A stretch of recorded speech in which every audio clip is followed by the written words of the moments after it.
Hi everybody, it's Caroline Coram from the Boom Review, and this is the weekly update. It is October the 1st.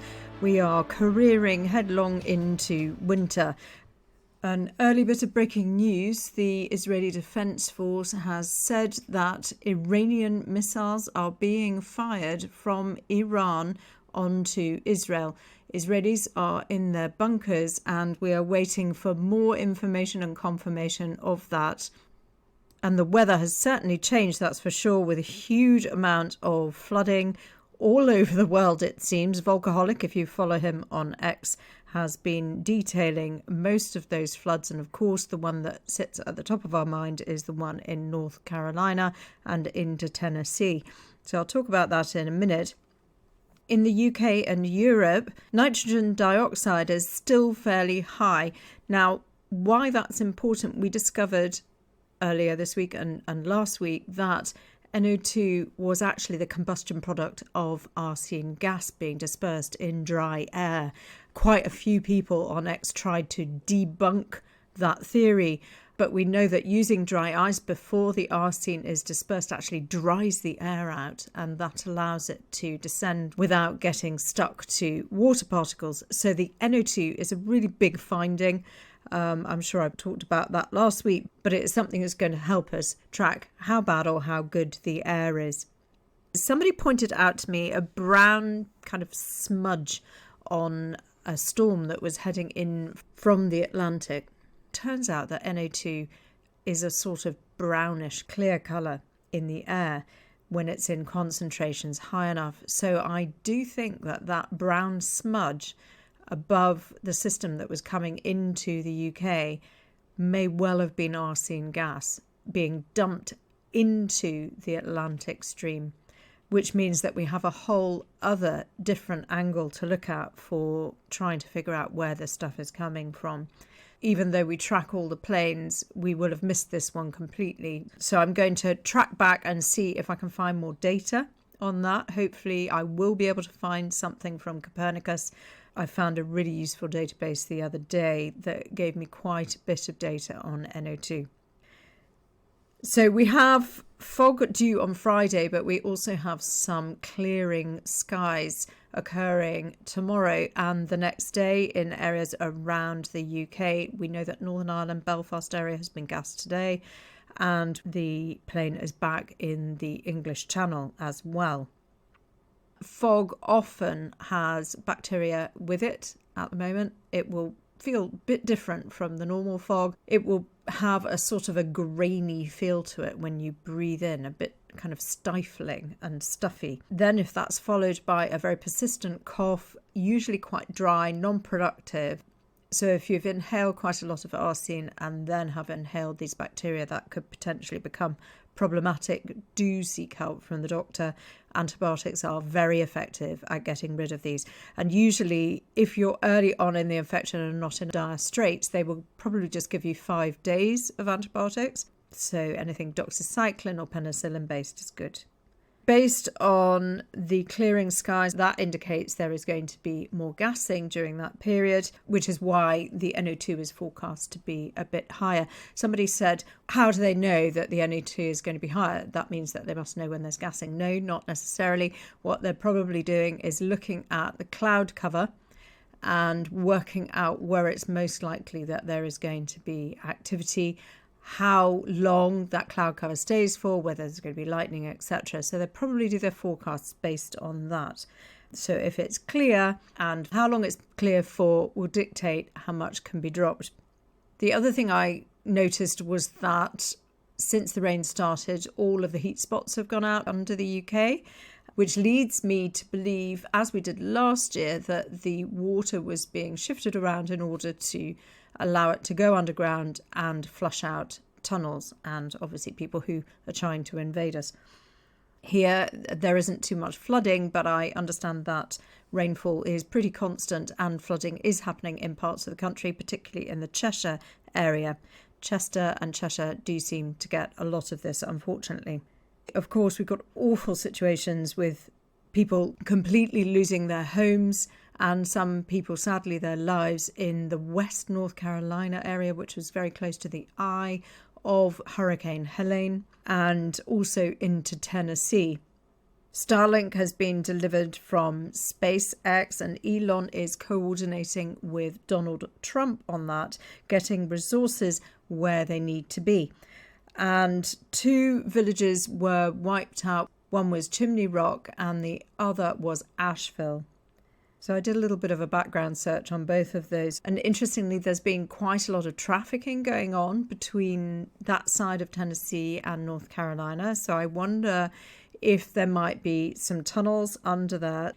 I've done a bit more work to try and work out what was happening. And it does seem that as soon as the cloud barreled in to that area, that all of those heat spots underground then were extinguished. We usually see this kind of extreme type of flooding in areas where there have been battles. And this seems to be a last-ditch attempt on behalf of the Axis to literally just take everything over the top and make all of the supporting forces like the Home Guard and FEMA, etc., look terrible because they are completely unprepared and didn't know how devastating the storm was going to be. But actually, if you remember, on the night before the storm hit land, the lightning had really faded in the center of the storm before it got to the Big Bend in Florida. And I thought that the storm would peter out, and it should have done, except it was fed by these dry ice plumes that we've talked about before, and therefore the storm strengthened up again, the lightning started up again, so they were obviously using microplastics in there as well. That really just drove the storm right into land. And there was a whole bunch of other stuff going on to the north and to the west inland, which I will go through a little bit more in detail in the meeting that we have planned for the Boom Review at the end of next week. So there were definite signs of the storm being fed and seeded and fed again, directed from more than one point. It was very carefully directed. I thought that the good guys were taking a slice off the side of the storm to try and slow it down, and that did seem to work initially. But I don't think ultimately, with this extra feeding and seeding going on offshore and onshore, that there was much hope of stopping that storm. And then, of course, when you have warm air meeting cold air, then things start to get even more extreme. And there was mention that there would have been at least one or more tornadoes in that area. And that fits with the idea of having a very cold front butting up against a very humid and hot front. So all of that water was sucked up from the sea into the storm, stayed warm, which meant that it stayed high, and the clouds were growing bigger and bigger and bigger, and the hurricane was growing in size.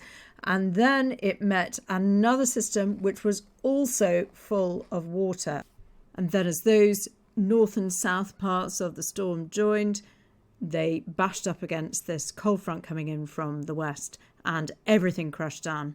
The other thing I was wondering was if they tested the water from the initial part of the storm that had come from the south, from the Florida area, would that water have maritime salts in it, so sea salt in it? Because I'm sure at the speed some of that cloud was being formed that there would have been some salt taken up from the sea. And if that is correct, then the theory is probably accurate, that this was dry ice seeded and nothing to do with natural formation of storm clouds. So I'm going to be cross-checking and verifying all of this. I'll put some short clips together and show you those next Thursday. All the heat spots went out, and now they've started to creep back in again from the eastern part of North Carolina. So we're going to watch that quite carefully. So in summary, Hurricane Helene was highly controlled from multiple points of different types of weather, and the scale of the weather modification involved in creating that storm was enormous. It came from well outside of the United States of America. So I would most definitely classify this as a weather attack on the US. Moving back to the UK, somebody mentioned that the hawks were up yesterday, I believe, in the Anglesey area. Now, we have noticed that they're giving us call sign warnings, And these were poison 11 and poison 12. And today we saw that 2 hawks were up again, and this time they were poison 2-1 and poison 2-2. So I'm wondering if this is some sort of countdown for warning us of when the arsen gas is going to be sprayed. So the next time we look, we would expect to see 3-3. And I think that is going to be tomorrow, when we're going to start getting some clear skies in parts of the UK. There have been quite a lot of military planes off the east coast of the UK, a lot of fighter jets as well going into the midwest part of Wales. That is a very busy area at the moment for operations by the looks of it. And weather modification is going on almost constantly every day of the week, we can see. So amber as well, I think we're up yesterday or today. I think it might have actually had the call sign crimson. Crimson usually means there's lightning coming in from the Atlantic and to take care. Moving on to something a little more amusing, Keir Starmer seems to have a big secret that everybody knows and nobody is telling us. And there were rumours that he'd put out an injunction for it not to be released in the media, but that apparently is a fib. And I had heard on the rumour mill that he and his wife had been separate for some time, for about 2 years, and that all of the campaigning they did together was just for show. And to be honest, I think a lot of politicians do this. They might not be getting on, and they would just put up with each other whilst they were trying to give the appearance of being upstanding family people. Keir Starmer may have had more than a passing glance at another woman. That is all a little bit of conjecture at the moment. But unfortunately, his son seems to have become caught up in all of this. Apparently, some inordinate amount of money has been spent trying to help the son study for a month for his GCSEs. But I do wonder that it wasn't the son who needed this accommodation, but it was perhaps Keir Starmer. So nothing's really making sense on that score, and I think we're all waiting to find out exactly what has happened and why the son has been put in the limelight in this way by the media. So Tugendhat is standing as a potential for the Tory leadership.